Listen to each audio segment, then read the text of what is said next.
Hello dear student, आज मैं आपको ट्रांसपोर्टेशन प्रॉब्लम में इनिशियल बेसिक सॉल्यूशन निकालने के लिए एक नया मेथड डिज़ाइन कर रहा हूं, जिसको हम कहते हैं मैट्रिक्स मेथड या फिर इसी को कह देते हैं हम लोएस्ट कॉस्ट एंट्री मेथड। इससे पहले जो मैंने आपको नॉर्थ वेस्ट कॉर्नर मेथड बताया था, वहाँ पर हम कोई भी कॉस्ट को जो कॉस्ट मैट्रिक्स होती है उसमें से हम कॉस्ट को कहीं भी ऑब्जर्व करके एलोकेशन को एलोकेट नहीं करते हैं। जबकि हम लोएस्ट कॉस्ट एंट्री मेथड, जैसा इसका नाम है, बिल्कुल उसी तरीके से जहां कॉस्ट कम से कम होगी सबसे पहले हम उसको एलोकेट करने की कोशिश करेंगे। तो इस मेथड से जो हमारा रिजल्ट होगा, इनिशियल बेसिक सॉल्यूशन होगा, वो नॉर्थ वेस्ट कॉर्नर मेथड के कंपेयर में ज़्यादा एक्यूरेट होगा।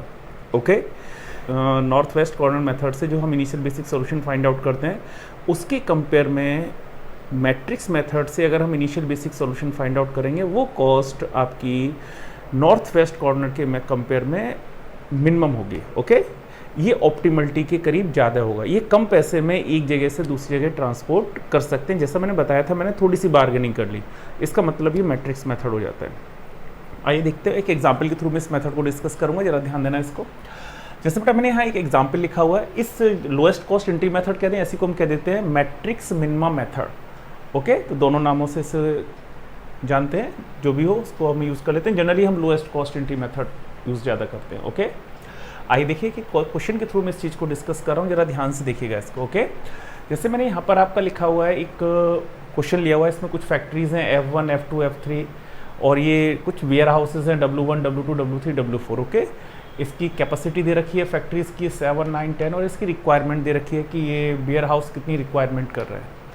ये फर्स्ट वेयर हाउस है 5 यूनिट की रिक्वायरमेंट है, सेकंड की 8 है, थर्ड की 7 है, लास्ट 4 की 14 यूनिट की। ओके, और ये फैक्ट्री की कैपेसिटीज़ हैं। फर्स्ट फैक्ट्री 7 यूनिट को प्रोड्यूस कर रही है, सेकंड 9 को कर रही है, थर्ड आपकी 18 को कर रही है।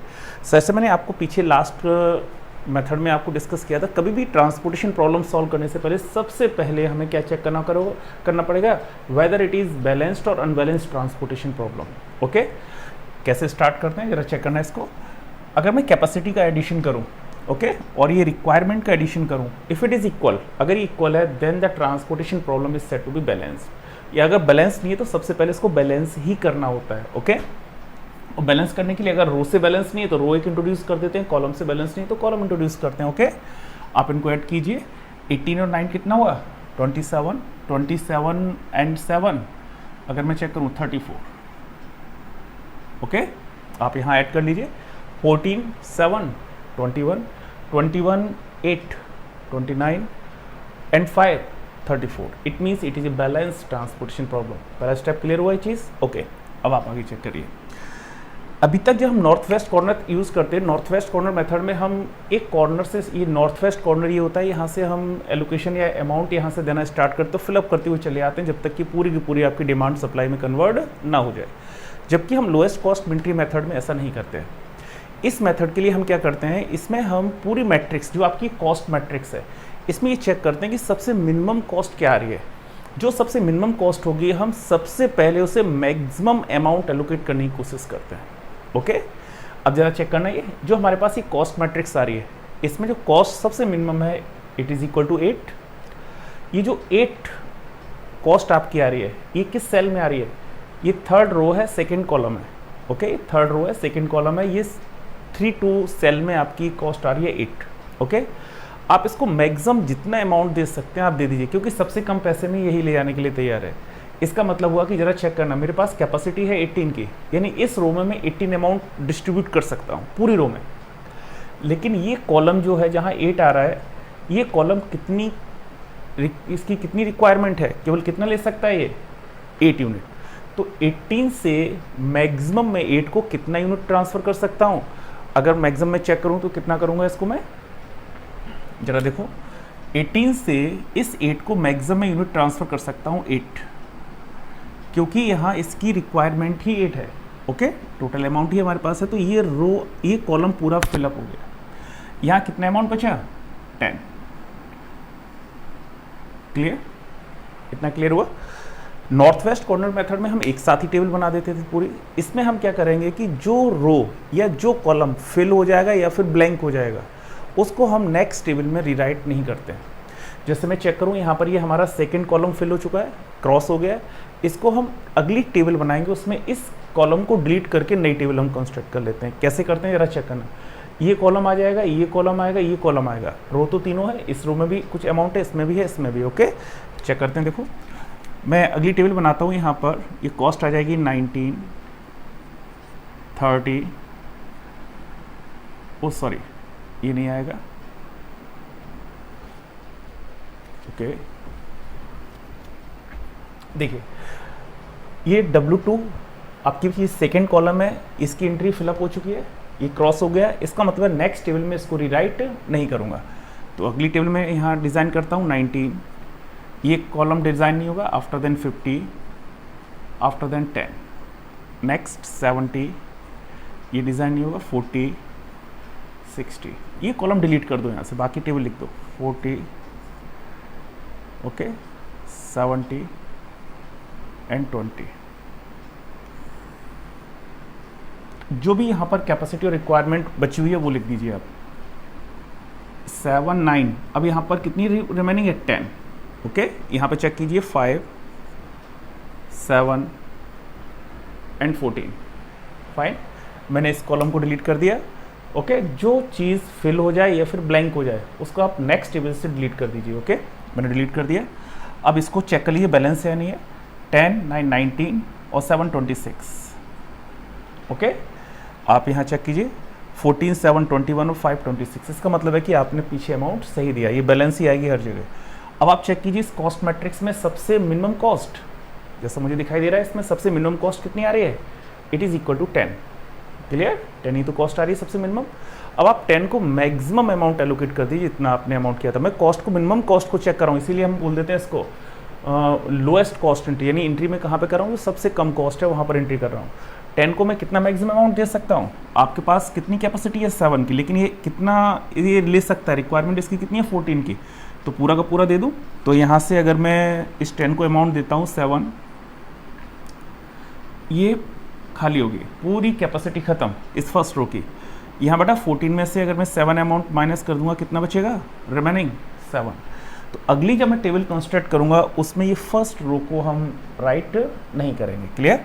तो अगली मैं टेबल बनाऊँ यहाँ पर, उसमें चेक करता हूँ। तो उसमें फर्स्ट रो को छोड़ दीजिए, कितना बचा? ये 70, 40,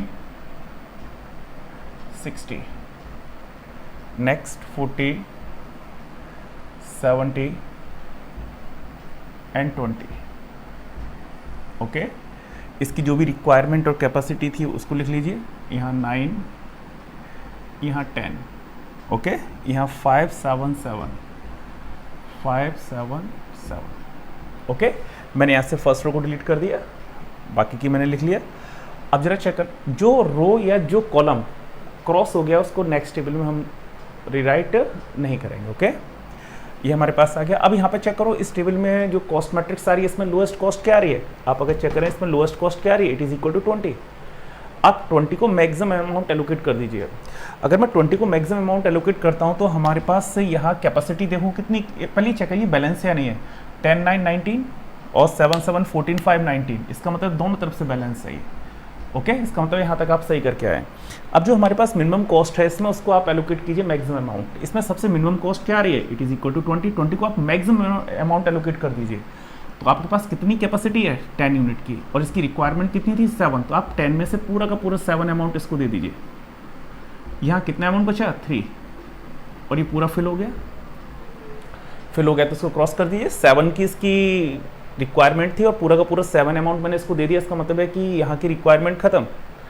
अब मैं अगली टेबल फिर दोबारा रीराइट करूँगा, उसमें इस कॉलम को आप नहीं लिखेंगे। कितना आ जाएगा? 70, 40, 40 एंड 70। ओके, बाकी की जो अमाउंट है लिख लीजिए। 9 एंड 3, ये कितना हुआ? 5 एंड 7। 5 और 7, 12, 9, 3, 12। इसका मतलब है कि आप यहाँ तक बैलेंस लेके चल रहे हैं। हर जगह चेक होता रहता है, कहीं भी आपने गलत दिया तो ये इनका एडिशन बैलेंस नहीं रहेगा। ट्रांसपोर्टेशन प्रॉब्लम हर स्टेप में बैलेंस होगी। अब इसमें मिनिमम कॉस्ट चेक करूँगा मैं कितनी आ रही है। अगर मैं यहाँ पे चेक करूँ, यहाँ पर जो मिनिमम कॉस्ट आ रही है इट इज़ इक्वल टू 40। अब 40 दो जगह आ रही है। ओके, अगर ये 40 दो जगह आ रही है, एक से ज़्यादा जगह अगर मिनिमम कॉस्ट होती है तो आप किसी भी कॉस्ट को आप अमाउंट एलोकेट कर सकते हैं। कोई ज़रूरी नहीं है कि आप फर्स्ट में कर रहे हैं सेकंड में कर रहे हैं, आप किसी को भी एलोकेट कर दीजिए इससे। ओके, इनिशियल बेसिक सॉल्यूशंस आपके डिफरेंट हो सकते हैं, लेकिन अगर मैं इसको जब ऑप्टिमाइज करूंगा तो optimal basic feasible solution unique ही होता है। ओके, वो एक ही निकल के आएगा, वो सबसे मिनिमम कॉस्ट तो यूनिक निकल के आएगी। ये जो इनिशियल बेसिक सॉल्यूशन है इट में भी डिफरेंट, ये आपके डिफरेंट हो सकते हैं। अगर ये 40 को मैं अमाउंट एलोकेट करूं तो मेरे पास 2 40 हैं, यहाँ पर भी 40 आ रहा है, ये भी 40 आ रहा है, किसी भी 40 को एलोकेट कर दीजिए। मान लिया कि मैं 40 को एलोकेट कर रहा हूँ, जरा देखिए इस 40 को मैक्सिमम अमाउंट कितना मैं एलोकेट कर सकता हूँ 7। आपके पास इस पर रिक्वायरमेंट कितनी है, इसकी कैपेसिटी कितनी है 9 की, और इसकी रिक्वायरमेंट कितनी थी 7 की। जब इसकी 7 की रिक्वायरमेंट है तो मैं 9 यूनिट में से इसको 7 यूनिट दे दूँ, तो यहाँ मैंने इसको 7 यूनिट ट्रांसफ़र कर दिया, यहाँ 2 यूनिट बची है और ये पूरी की पूरी कॉलम खाली हो गई, भर गई है, इसका मतलब क्रॉस हो गया। अब बड़ा जरा चेक करना है, यहाँ पर ध्यान से देखना, इस रो में 2 अमाउंट डिस्ट्रीब्यूट होना है, इस पूरी रो में। इसको क्या कोई अमाउंट एक्स्ट्रा दिया जा सकता है? नहीं दिया जा सकता, क्योंकि ये पूरा भर चुका है। इसका मतलब है क्लियर है ये 2 अमाउंट इस 70 को मिला होगा। जब इस 9 को पूरा का पूरा इसी में डिस्ट्रीब्यूट करना था, मैंने 7 तो इसको दे दिया। आप लिखना चाहें तो नेक्स्ट टेबल में लिखिए, अदरवाइज आप यहीं पर इसको जब 2x2 की मैट्रिक्स बनती है तो यहाँ पर मैं एक साथ लिख सकता हूँ, क्योंकि अगली जो 2 की एंट्री होगी कन्फर्म में 7 पर होगी, क्योंकि इस 2 अमाउंट को इसी रो में एलोकेट करना है आपको, और इस रो में 70 के अलावा तो कोई एलिमेंट बचा ही नहीं। इसका मतलब है 100% जब एक ही आदमी रह गया जिसको जो ले जाने के लिए तैयार है, तो आप वहाँ पर उसको उसी कॉस्ट में उसको अमाउंट एलोकेट कर देते हैं, 2 यूनिट इसको दे दी। अब जरा चेक करना, ये पूरा का पूरा खाली हो गया। अब ये जो सेकेंड रो इसका 3 अमाउंट बचा हुआ है, क्या 3 अमाउंट इस 70 को एलोकेट हो सकता है? नहीं, क्योंकि ये फिल हो चुका है। इसका मतलब है कि 3 अमाउंट किसको एलोकेट होगा? अगर मैं एक मिनट यहाँ पर बेटा जब मैं 2 इसको दे दिया तो यहाँ पर कितना अमाउंट बचा? 3। अब जरा देखो यहाँ पर 3 अमाउंट इस कॉलम में आएगा, ये 3 अमाउंट 70 को एलोकेट होगा नहीं, क्योंकि ऑलरेडी 7 हमारा फुलफिल हो चुका है, ये कॉलम में कोई एंट्री नहीं होगी क्योंकि इस पर क्रॉस लग चुका है। इसका मतलब ये 3 अमाउंट इस 100% इस 40 के ऊपर ही तो एलोकेट होगा। तो इस 40 को अगर मैं 3 अमाउंट एलोकेट करता हूँ तो यहाँ पर मैं 40 को कितना अमाउंट दे दूँ? 3। आप ध्यान देना, ये भी खाली हो गई और ये 3 अमाउंट यहाँ ब्लैंक था, ये भी भर गया। इसका मतलब है कि डिमांड रिक्वायरमेंट हर जगह क्रॉस आ गया। इसका मतलब है अब आपके पास कोई भी वैल्यू नहीं बची, ना कैपेसिटी बची है, ना इसकी रिक्वायरमेंट, कहीं पे भी कोई भी अमाउंट नहीं बचा। इसका मतलब है कि पूरी की पूरी ट्रांसपोर्टेशन प्रॉब्लम आपकी सॉल्व हो गई। बताइए, क्लियर हुआ ये चीज़? यानी यहाँ पर जब हम एंट्री दे रहे हैं तो एंट्री किस तरीके से दे रहे हैं? जो भी लोएस्ट कॉस्ट आ रही है उसको हम एंट्री देते हुए जा रहे हैं और आगे बढ़ते चले जा रहे हैं, और जो रो या जो कॉलम फिल होता जाता है उसे अगली टेबल से आप हटाते चले आइए और बाकी की टेबल्स लिखते आइए। हर जगह बैलेंस होगी, उसमें मिनिमम कॉस्ट है उसको दे दीजिए। अगर एक से ज़्यादा जगह मिनिमम है तो आप किसी को भी दे सकते हैं। वहाँ से इनिशियल बेसिक सॉल्यूशन आपके डिफरेंट हो सकते हैं, कोई दिक्कत नहीं है, लेकिन ऑप्टिमल सॉल्यूशन जब मैं इसे सिखाऊंगा तो वो optimal solution must be unique, वो मैं नेक्स्ट वीडियो में आपको डिस्कस करूँगा। ओके, अब मैं अगर इसकी कॉस्ट चेक करूँ तो इस टेबल को अगर मैं एक साथ रीराइट कर लूँ तो ये आपके पास जो टेबल आ रही थी वो कुछ बैलेंस हो गई। आप चेक कर सकते हैं ये आपका सही है नहीं है, इसकी एलोकेशन पूरी तरीके से डिस्ट्रीब्यूट हुई। जरा ध्यान देना, फर्स्ट कॉलम में टोटल अमाउंट कितना था हमारा? 5। आप चेक करो, फर्स्ट कॉलम में अमाउंट हमारा 5 होगा, 2 3 5 हो गया। सेकेंड कॉलम में है 8, तो सेकेंड कॉलम में देखिए 8 आ गया। थर्ड में 7 होगा, थर्ड में 7 हो गया। फोर्थ में 14, 7 और 7 14। इसका मतलब है कि ये जो हमने ट्रांसपोर्टेशन प्रॉब्लम की है ये आपका बैलेंस पूरी तरीके से ट्रांसपोर्ट बैलेंस होकर आ रही है, और ये हमारा मिनिमम सॉल्यूशन फाइंड आउट तो यहाँ से हो जाएगा। यही इनिशियल बेसिक सॉल्यूशन कहलाएगा इसका। ओके, तो अगर मैं इनिशियल बेसिक सॉल्यूशन निकालना चाहूँ तो बेसिक सॉल्यूशन मैंने अभी तरीका आपको बताया। मिनिमम जेड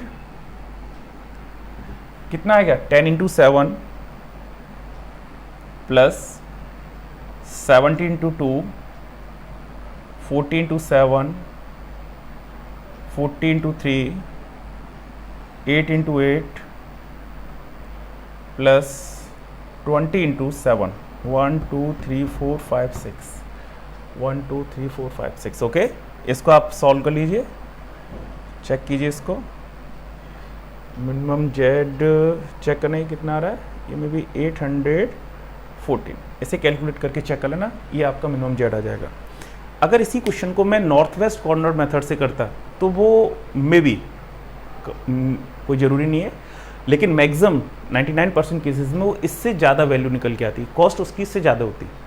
क्योंकि यहाँ मैंने किस तरीके से डिज़ाइन किया हुआ कि सबसे जो कम कॉस्ट आ रही थी उसको मैक्सिमम अमाउंट दिया, आफ्टर देन आगे मूव करके आफ्टर देन आगे मूव किया हो। लेकिन अगर आपने इस मैट्रिक्स मेथड से किया है, ओके, तो ये वैल्यू हमारे पास 814 आ रही है।